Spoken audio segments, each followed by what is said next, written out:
Phaishonne Danzie presents The Crows of Ticklewick. Thackle Crow was quite wise for an urban bird. He took notice of some clear indications that the season of plenty would end soon. Tree peckers that had never before gotten along with one another now shared a tree. The singing hoppers had arrived earlier than expected. The orange and black winged worms had begun an early migration.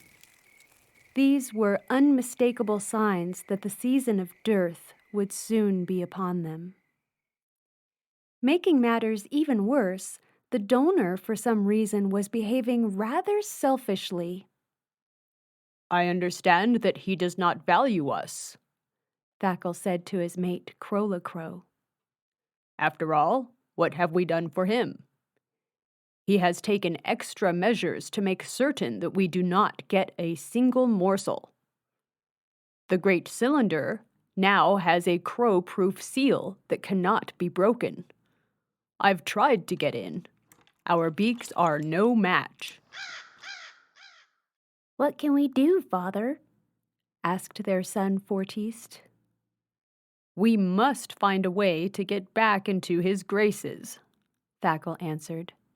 "If we do not, we won't last to see another thaw. The freeze shall be a harsh one, I'm afraid." "How can you tell, Father?" asked his daughter.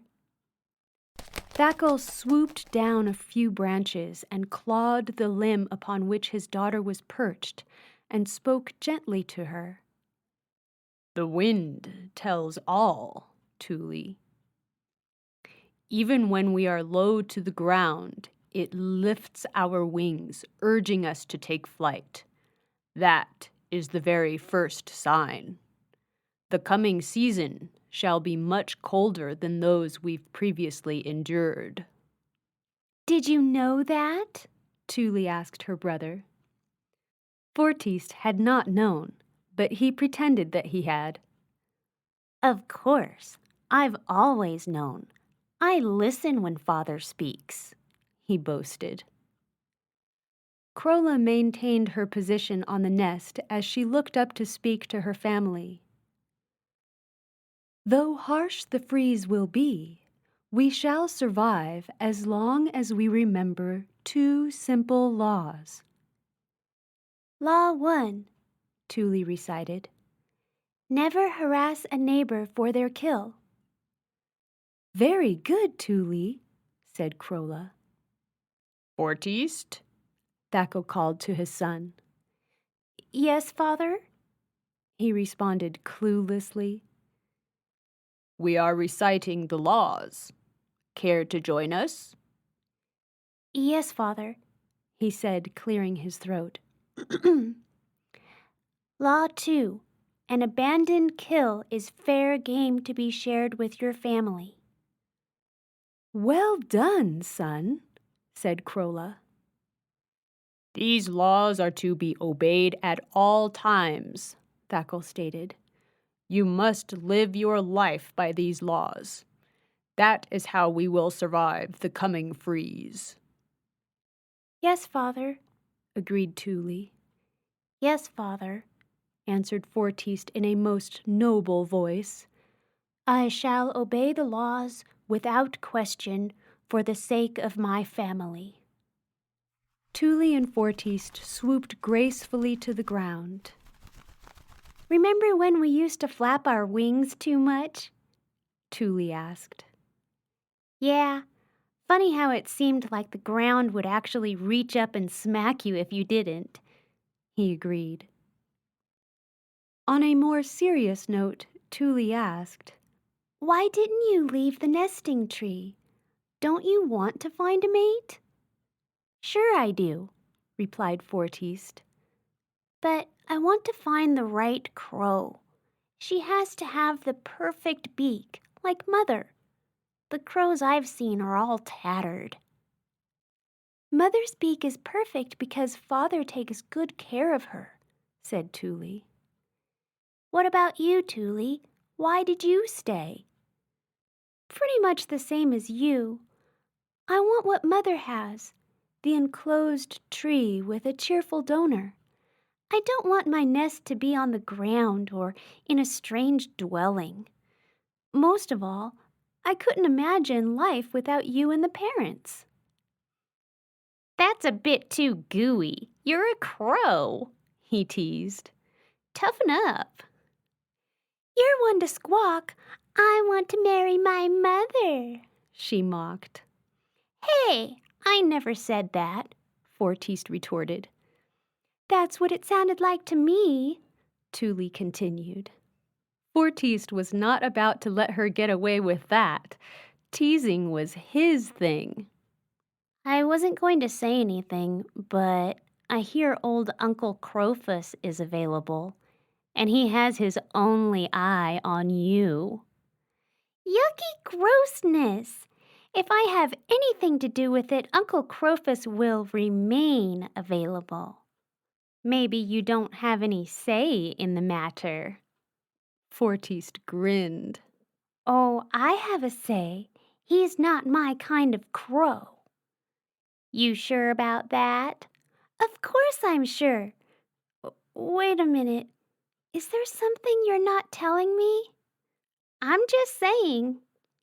Parent crows have been known to arrange marriages." "They would never do that, would they?" she asked hopefully. Forteist smiled triumphantly. He had succeeded in making her worry over nothing. Toolie's head spun around. "Smell that?" She sniffed the air, trying to track the odor. "Smell what?" "Never mind," she said. "I lost it." "What did you smell? What was it?" "I don't know. The wind keeps shifting," she complained. Crola called Toolie and Forteist back to the branches and announced that the 3 eggs would soon hatch. "Since you two have decided to stay in the nesting tree and not pursue a flock of your own, your father and I have decided that you may do the honors of naming our little ones." "Sure," Toolie agreed right off. Just as she approached the nest, the blue speckled egg moved. She pushed it gently with her beak and found that a foot had already broken through. "I'll call her Squirm," she announced. "Okay, Squirm," Crola repeated, testing out the weird name. "What is your reason for the name?" she inquired. "Well, she is already very active. I can only imagine how free-spirited she will be once she comes out," Toolie replied. "How do you know it's a she?" Forteist challenged.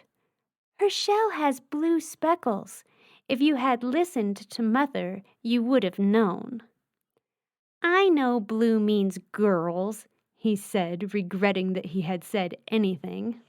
"I was just checking to see if you knew." The grin left Forteist's beak. He turned and stared into the sun-dried wiregrass. "It's your turn, Forteist," Crola urged. "Cricket," he replied, still focused on something that jumped in the grass. He was just about to take flight and snatch up the insect when he remembered that he was in the middle of an important family event. "I shall call him Cricket," he declared, tucking his wings and forcing a tone of pride into his voice. "Which one, dear?" His mother's question forced him to turn away from his snack. Forteist hopped closer to the nest and pretended that naming his brother was the most important job of the day. "This one is Cricket," he said, placing a gentle wing on the smaller of the 2 eggs. "Oh my," said his mother. "Why Cricket?" "I have the strangest feeling that he will love to eat crickets most of all." "Very well," said Crola, sounding like she was in need of a nap. Toolie wasn't so easily convinced that Forteist had chosen a proper name. Are you really going to accept such a silly name for our little brother? She intruded. It is an unusual name, Crola agreed. But any name chosen by sibling sitters is noble as long as it has a meaning behind it. Your brother has demonstrated a good reason for the name. Forteist wasn't even paying attention, Toolie protested. Little brother is a crow. How is he going to feel about being named after Forteist's favorite food? The name stands, Crola answered to finalize the discussion. Sitters? Will that be a full-time job? Or are we just expected to help out from time to time? Asked Forteist, thinking that perhaps he had made a mistake by not leaving the nesting tree. His inquiry was not taken seriously. You must name the third one before he hatches, urged Crola. Which one of you would like to pick the name? Pipper, said the both of them at the very same time. Well done, boasted Thackle. I am proud of you two. I never thought I would see the day that the two of you would work so well together. You've obviously put a lot of thought into naming your siblings. See, Thackle, our first hatched are indeed useful. That's us, Toolie laughed. the useful twosome. You will make very good sitters, Crola affirmed. I've always known that you would. Forteist was just about to explain that Pipper's name had been a coincidence when Toolie slapped a swift wing across his beak. Our parents are proud of us, she whispered roughly. Isn't that wonderful, Forteist? Yes, he agreed, spitting out down from her wing. Quite wonderful. Forteist and I are going for a flight, Toolie informed their parents. Keep the laws and enjoy your flight. Thackle's response was more of a warning. We shall, called Forteist as he swooped behind his sister. Wait for me, baby bird. Toolie turned her head and looked sharply at Forteist. I don't like nicknames. Nicknames can belittle a crow. I am to be called Toolie. Yes, Princess Toolie, he mocked. I said no nicknames, she screeched. Okay, Toolie, he said, finally catching up to her. Why are you suddenly so serious? You usually like my jokes. She apologized. I can't help it. I can't stop thinking about what Father said about the freeze. The parents don't want us to worry about it, but there is a real chance that we won't make it to the thaw. Of course we will make it. Crows always make it, Forteist assured her. It's our first freeze. How can you be sure we will make it? I really don't know, he said honestly. I was just trying to help. Telling me what you think I want to hear does not help. We could be facing the end. I'm sorry, little sister. What can I do to help? I'm not sure, she started. Father is tired. He does all the hunting for Mother, and most of it for us. They haven't said so, but the parents expect us to hunt for our own food. We are getting older, she rambled. Our wings will soon be too big for the nesting tree. What are you saying? It's quite a big tree. Sure, we can no longer sit in the nest, but that tree is still our domain. You're not listening to me, Forteist. I'm trying to. I'm hearing every word from your beak, but admittedly, I think you want me to read between the lines. Ah, he sighed. I'm just not sure how to do that, he confessed. Food is scarce, she said with a dark look in her eyes that he'd never before seen.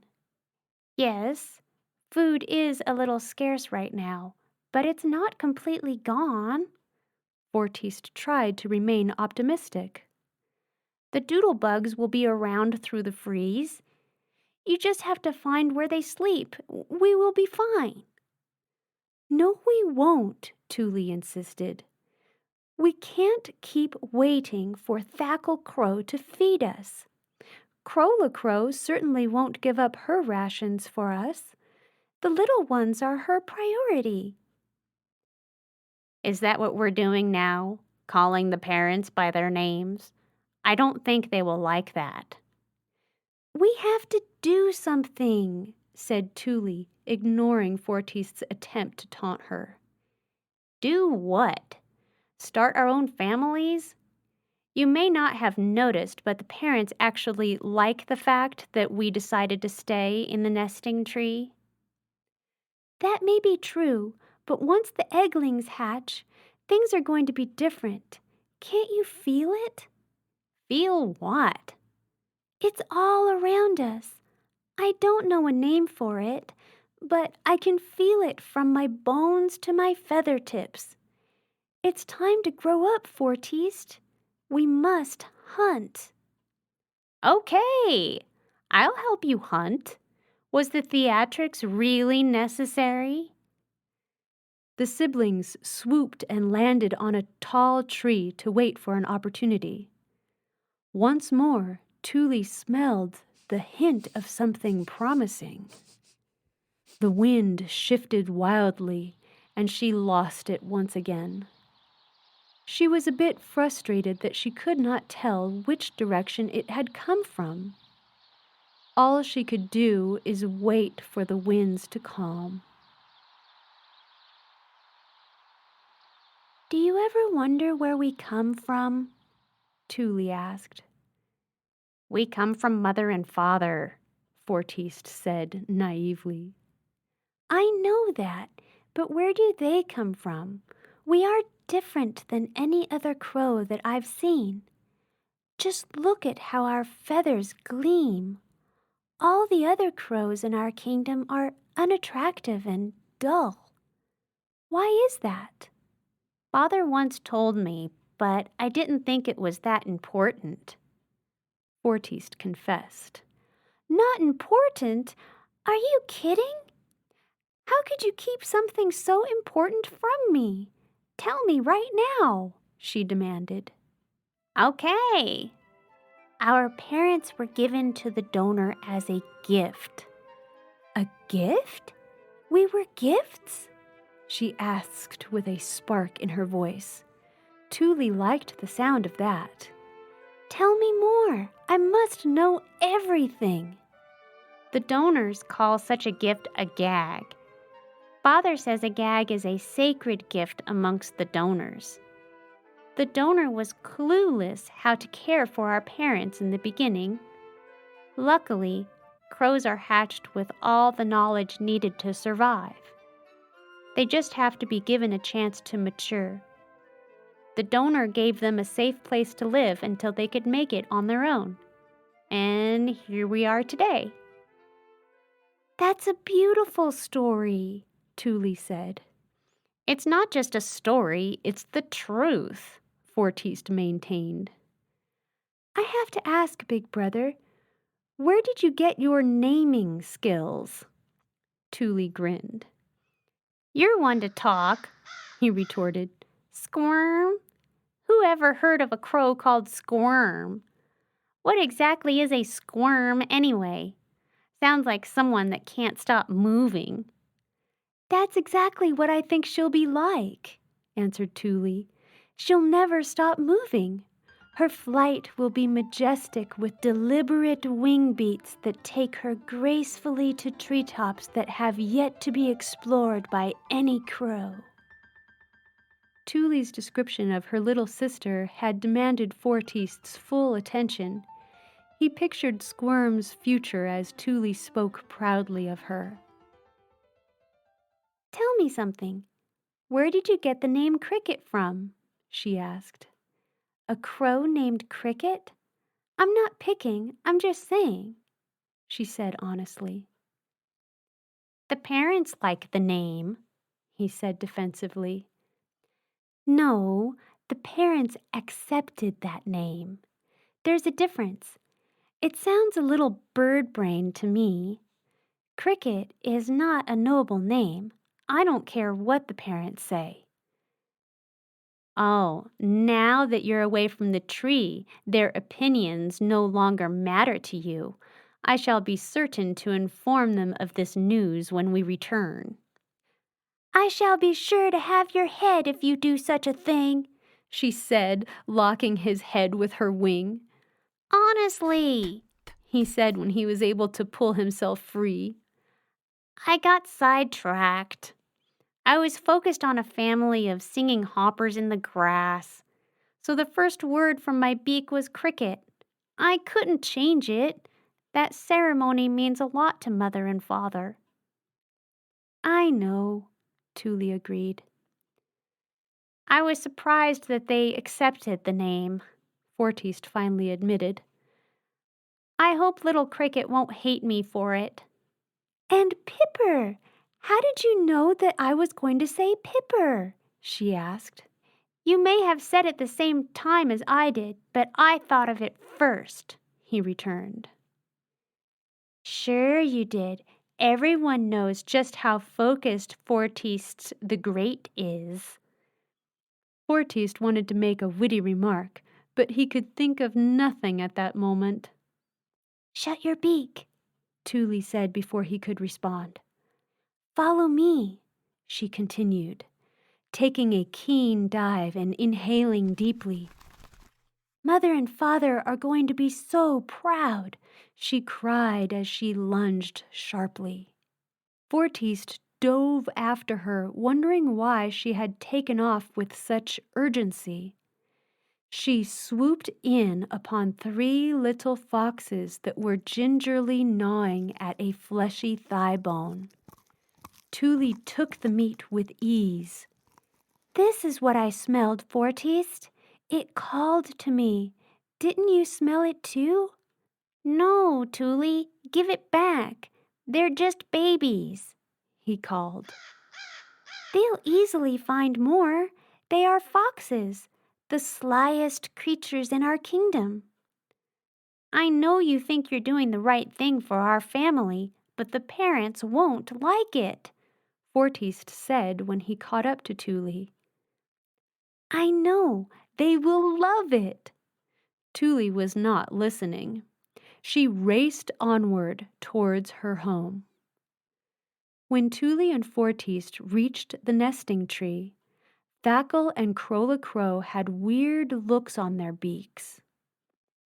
They seemed very concerned, more so than usual. Was this your kill?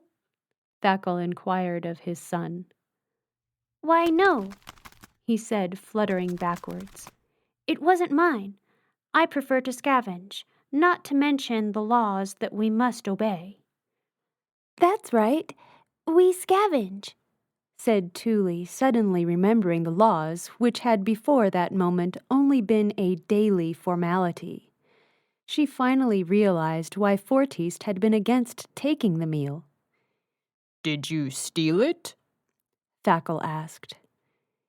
It was just there, she said, afraid to admit the truth.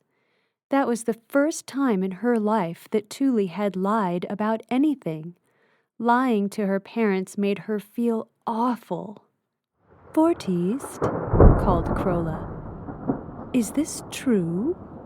It was just there, he agreed, to keep his little sister out of trouble. The parents accepted their answer, but still seemed very concerned. Crola tore a very small portion for herself. Thackle grabbed the meat and took a sizable chunk. Then he tossed the rest to the ground. Toolie and Forteist glided down to share what was left. The two ate in silence at first. After a few bites, Toolie had a burning question for her brother. Does this meat taste funny to you? Forteist ignored her. He, too, was feeling bad about lying to the parents. I don't know why, but it tastes different somehow, she continued. Maybe it's rotten. We always eat rotten, he finally answered in an unhappy fashion. Well, maybe it's too rotten, she said, hoping Forteist would agree. Toolie desperately wanted to feel better. Forteist did not agree with her this time.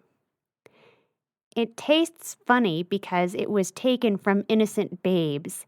It tastes funny because it was not ours to take in the first place. If it had been abandoned, it would be fair game. I had weird thoughts when I took it, but I thought I made the right decision, she said sadly. I was just trying to do my part. You may as well finish it now, Forteist advised.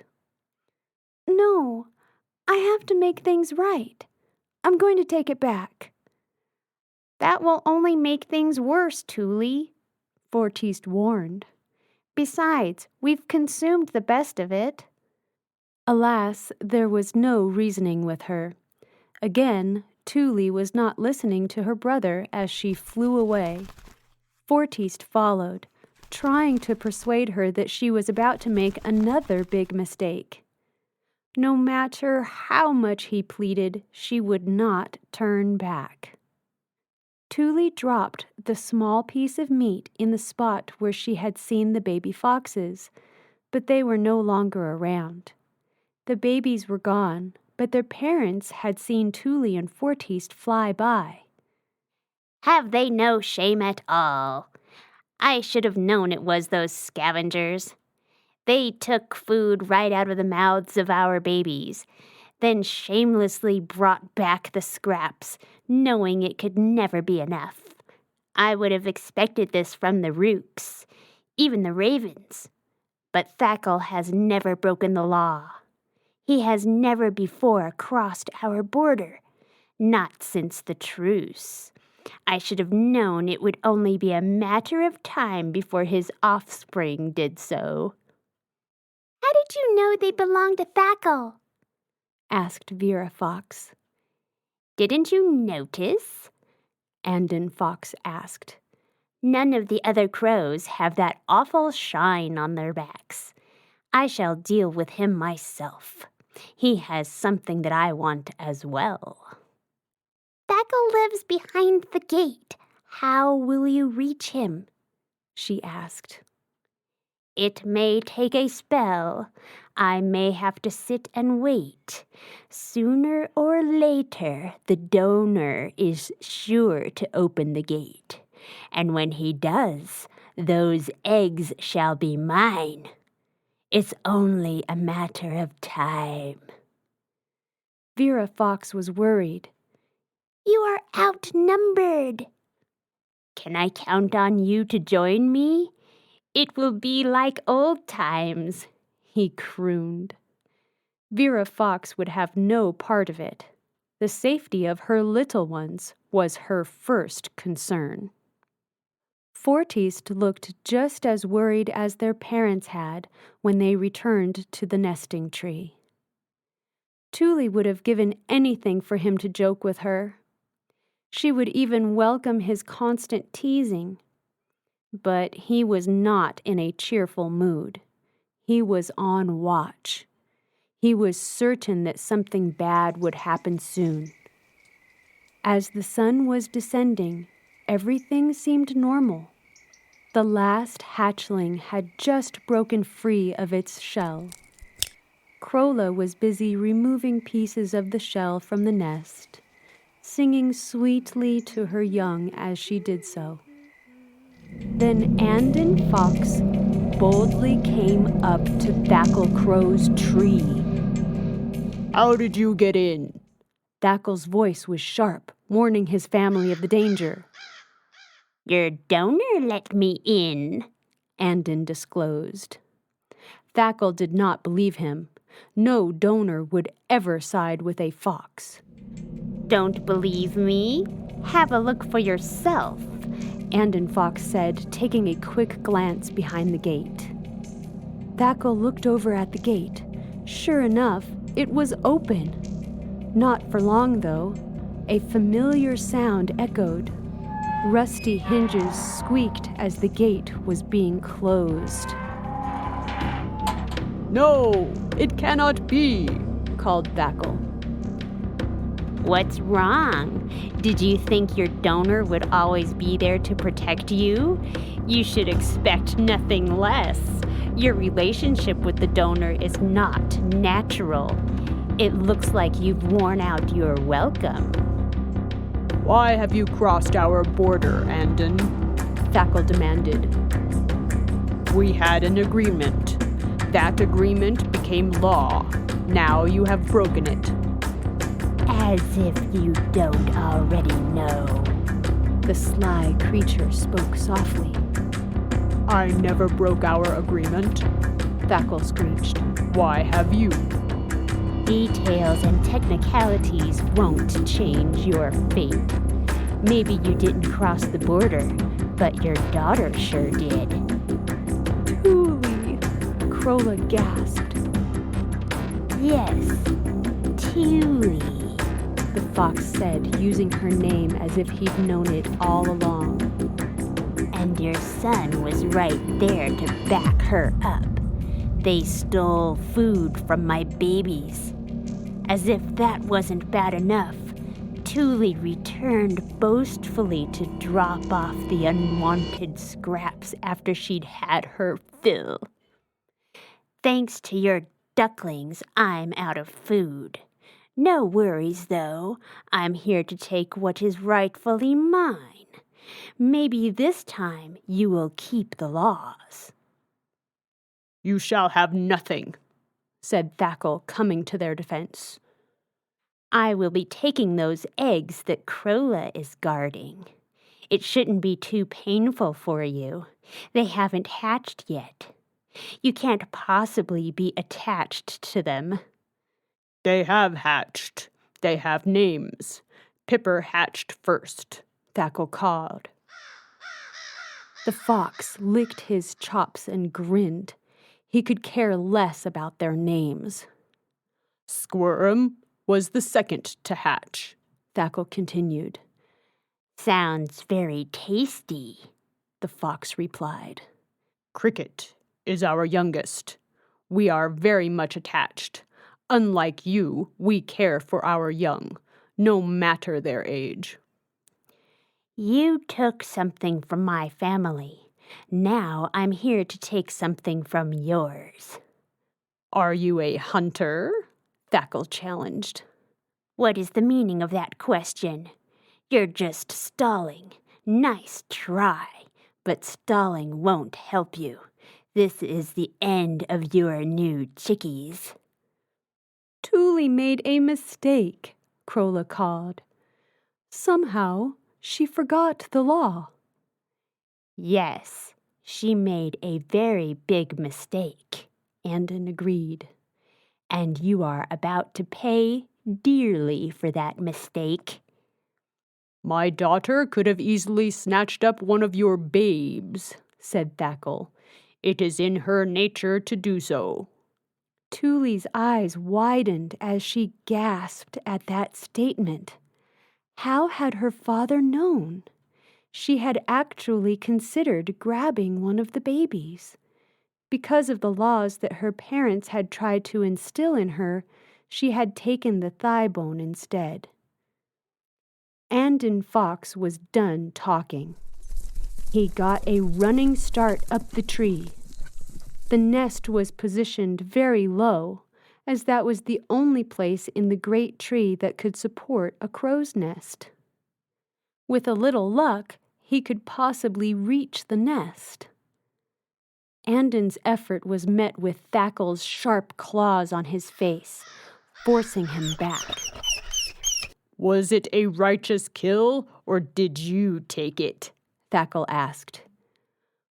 Who did you take it from? How could that possibly matter now? The fox returned with only one goal in mind. Toolie knew nothing of the truce. It was made long before she hatched. You could have warned her, Andon said, looking for a way past Thackel. You're right about that. I should have warned her about you. It's my fault. Deal with me and leave my family out of it. Andon was not interested in talking.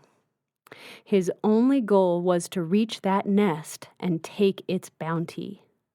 Persistently, he lunged forward once more. Crola flapped furiously to save her hatchlings.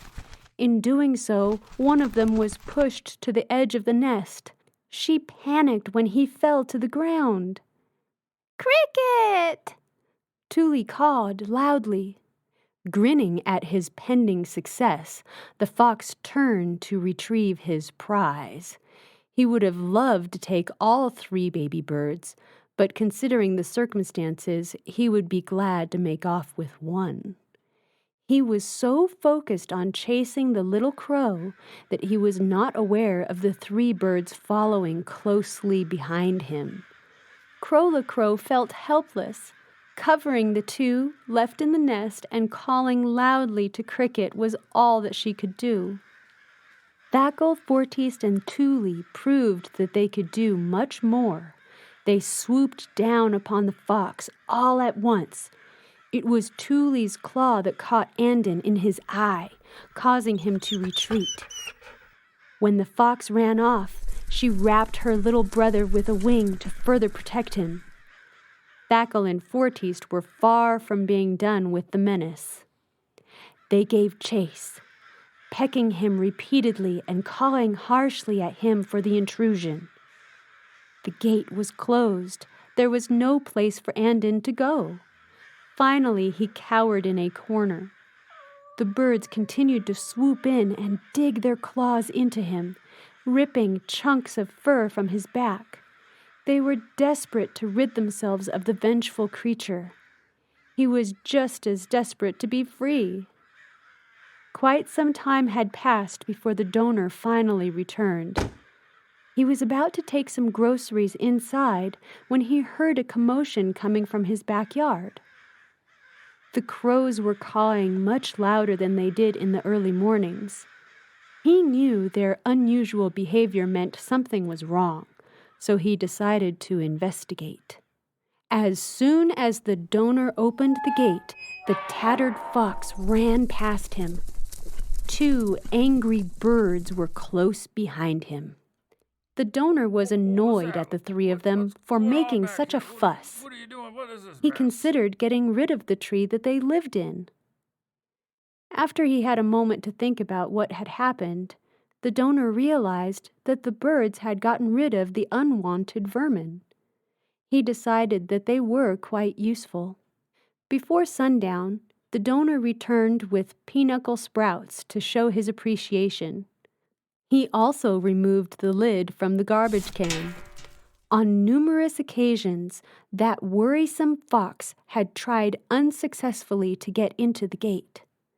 Today, though, the donor had been in quite a rush and had not noticed when the fox had crept past him when he had opened the gate. Thackel called a family meeting. The donor has shown his appreciation. It pleases him that we have gotten rid of Andon. "This is all my fault," Toolie cried. It's not your fault, daughter, he assured her.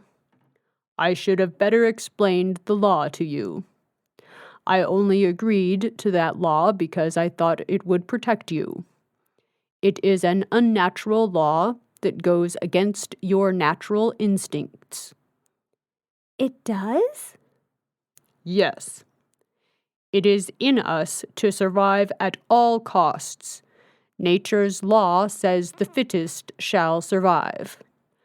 That was once the only law.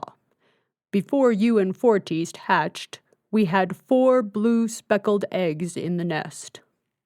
But you called us your first hatched, Forteist uttered. You are our first hatched.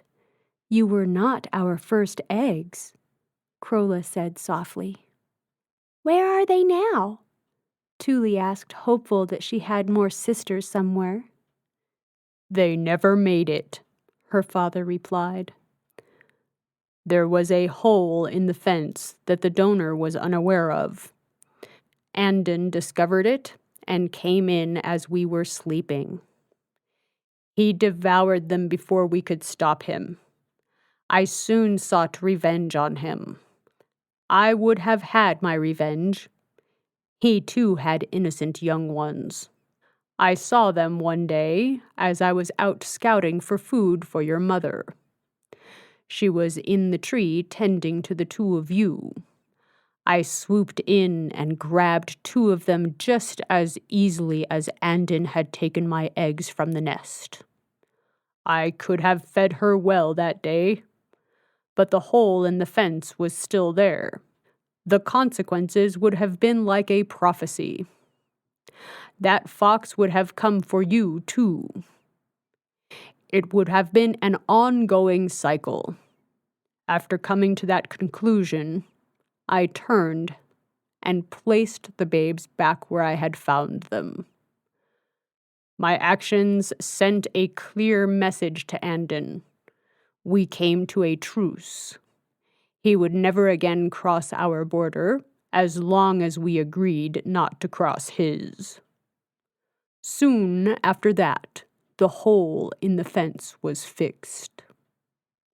Toolie still felt bad after hearing the story. I'm sorry for all the trouble I've caused. I am to blame, Thackle assured her. I should have been wise enough to explain the reason for the laws. The fox is not one to be trusted. I'm not sure the truce alone has kept him away. There was no way for him to get in before the donor opened the gate. I suspect he has been waiting for the right opportunity all along. Keep watch, Thackle warned. Andon will be back if he gets another chance. what can we do? Asked Forteist. We must continue to make ourselves appear valuable to the donor, Thackle answered. He rewarded us for chasing Andon away. We must find other ways to stay in his good graces. We can do chores for him, said Forteist.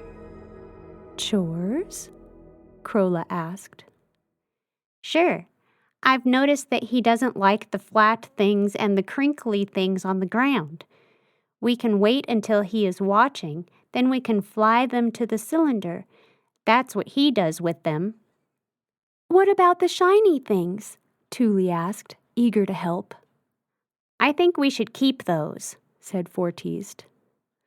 I think we should give them back, Crola suggested. That is unheard of, Thackle interjected. We always keep the shiny things. That has never been a problem before. Mother is right, Father. You said so yourself. We want to be seen as valuable. The donor never drops the shiny things into the cylinder. He keeps them. We must return them to him. You are right, Toolie, Thackle finally agreed. Something bigger than the freeze is coming for us. The donor will be leaving soon. For our own safety, we must go wherever he goes. The only way to do that is to be seen by him as valuable. Moments after Thackle had spoken, something unexpected happened. The ground shook. The crows retreated to the safety of the nesting tree. The tree and the birds began to shrink by some unknown force. The nesting tree and the small patch of grass surrounding it was soon missing from the backyard. The force had caused their tree to become uprooted. It hovered at first. Then the nesting tree floated higher than the donor's dwelling. The tree passed over the dwelling and settled in the front yard. The little crow family no longer felt safe. What will we do if Andon comes for us? Toolie worried. We are very small now. If we are quiet, he might not see us. Forteist reasoned after comparing their tiny size to that of the donor's dwelling. Look, Thackle instructed. They were in the backyard of another dwelling. It, too, was gated. This new dwelling matched their new minuscule size. Thackle and Crola had no idea what to make of this. The tiny dwelling had a fenced yard, but it was so tiny that it couldn't possibly protect them, as small as they'd become. Somehow, staying close to the ground seemed safest. They all huddled around the base of the tree, unsure of what would happen to them next. The neighbor's cat rushed towards them. He seemed much bigger than before. He had been harmless when they were at their normal size. Now he was a serious threat. Thackle and his family did not see what it was, but something stopped the cat in his tracks. The birds heard a crashing sound. They looked up in time to see the cat retreating. somehow the donor has protected us, Thackle assured his family. I knew he would. No one questioned the head of their family. Thackle's explanation made perfect sense to them. They slept peacefully through the night and woke up the next morning to find themselves back to their normal size. Their nesting tree and the donor's dwelling seemed to be back to normal. But something was amidst. The rest of the world had gone missing. Beyond their gated domain were miles of white sand. Beyond the sand was a beautiful blue ocean. What will we eat? Asked Forteist. We still have the doodlebugs, Toolie said cheerfully, knowing that they would never be bothered by that fox again. We just have to find where they sleep. Thackle noticed some important facts. The chill had left the air, and the wind was quite calm. It seemed a great freeze was not coming for them after all.